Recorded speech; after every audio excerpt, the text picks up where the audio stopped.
नमस्कार मित्रों, स्वागत है मेरे YouTube चैनल में। मैं आज आपको राम जटायु संवाद तथा सबरी के बेर के बारे में बताऊंगा। इस वीडियो देखने से पहले मेरे चैनल को लाइक, शेयर और सब्सक्राइब कर लीजिए और कमेंट बॉक्स में जय श्री राम, जय हनुमान और जय सीताराम अवश्य लिखिए। सीता की खोज तथा राम जटायु संवाद। सीता हरण के पश्चात जब राम और लक्ष्मण अपनी कुटिया में लौटते हैं तो सीता माता उनको नहीं मिलती। दोनों भाई समझ जाते हैं कि यह अवश्य ही किसी असुर की चाल थी। दोनों भाई सीता को ढूंढते हुए दर दर भटकने लगते हैं। काफ़ी देर तक वन में भटकने के बाद उनको गिद्ध जटायु घायल अवस्था में पड़े हुए मिलते हैं। जटायु श्री राम लक्ष्मण को सीता हरण का सारा वृत्तांत बताते हैं कि देवी सीता को रावण नाम का असुर हरण करके दक्षिण दिशा की तरफ ले गया है। जटायु कहता है कि हे राम, तुम्हारे पिता दशरथ मेरे मित्र थे, इसलिए तुम्हारी पत्नी सीता मेरी पुत्रवधू के समान थी, जिसकी रक्षा के लिए मैंने अपने जी जान से रावण से युद्ध किया। लेकिन आखिर में रावण ने अपनी तलवार से मेरा एक पंख काट दिया, जिससे मैं संतुलन खोकर नीचे गिरा और चाहकर भी पुत्री सीता को उस आतताई से छुड़ा नहीं पाया। इतना कहकर गिद्ध जटायु अपने प्राण त्याग देता है। राम तथा गंधर्व संवाद। श्री राम एक पुत्र की तरह जटायु का अंतिम संस्कार करते हैं तथा सीता की खोज में दक्षिण की तरफ चल देते हैं।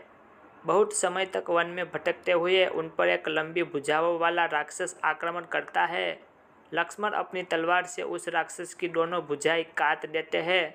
तब वह राक्षस श्री राम को बताता है कि वह एक गंधर्व है और ऋषि के शाप के कारण ऐसा बन गया है। यदि कृपया करके आप मेरे पूरे शरीर का अंतिम संस्कार करेंगे तो मैं श्राप से मुक्त हो जाऊंगा। तब मैं आपकी पत्नी सीता तक पहुंचने में आपकी सहायता करूंगा। तब श्री राम लक्ष्मण से लकड़ियाँ एकत्रित करने के लिए कहते हैं और उस विशाल राक्षस का पूरे शरीर के साथ अंतिम संस्कार करते हैं। अंतिम संस्कार करने के बाद वह राक्षस एक रूपवान गंधर्व बन जाता है और श्री राम को बताता है कि आपकी पत्नी को लंका का राजा रावण हरण करके ले गया है। मैं अपने दिव्य ज्ञान से यह देख सकता हूँ कि आपकी मित्रता वानर राज सुग्रीव से होगी, जिसकी सहायता से आप अपने कार्य में सफल होंगे तथा रावण पर विजय प्राप्त करेंगे। सुग्रीव से मिलने के लिए आप पहले माता सबरी से मिलेंगे, जो कि परम तपस्वी है और महर्षि मटंग मुनि की शिष्या है।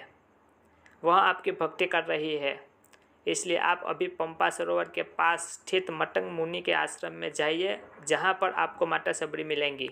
राम लक्ष्मण का माता सबरी से भेंट। उसके बाद श्री राम और लक्ष्मण पंपा सरोवर की तरफ चल देते हैं, जहां पर उन्हें एक वृद्ध भिलनी मिलती है जो कि रास्ते पर फूल बिछा रही होती है। वह वृद्ध भिलनी परम तपस्विनी माता सबरी थी, जो कि अपने भगवान श्री राम के आने के लिए कुटिया के रास्ते पर हर दिन फूल बिछाती थी, ताकि जब श्री राम आए तो उनके पैर में कोई कांटा न लगे। जब श्री राम और लक्ष्मण की कुटिया में पहुंचते हैं तो उनका परिचय पाकर माता सबरी खुशी से रोने लगती है तथा श्री राम और लक्ष्मण का स्वागत करती है।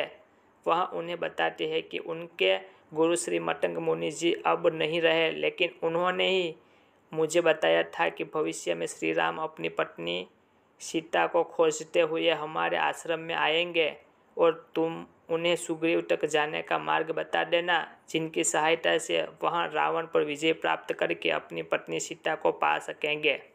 सबरी के बेर।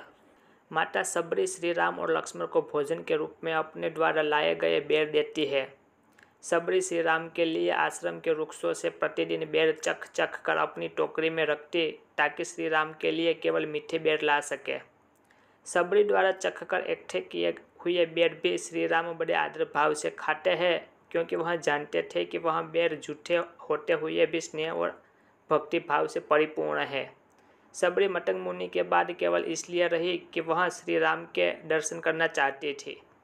अतः श्री राम से मिलने के पश्चात सबरी उनको बताती है कि पंपा सरोवर के दक्षिण तट की तरफ ऋषिमुख पर्वत है, जिसके शिखर पर वानरराज सुग्रीव अपने 4 मंत्रियों के साथ वास करते हैं और वहीं पर आपको अपने परम भक्त हनुमान से भी भेंट होगी। उसके पश्चात सबरी सहशरीर अपने परम धाम को चली जाती है। इसकी जैसे मेरी नेक्स्ट रसप्रद वीडियो रामायण का भाग 8 देखने के लिए मेरे चैनल को लाइक, शेयर और सब्सक्राइब कर लीजिए और कमेंट बॉक्स में जय श्री राम अवश्य लिखिए।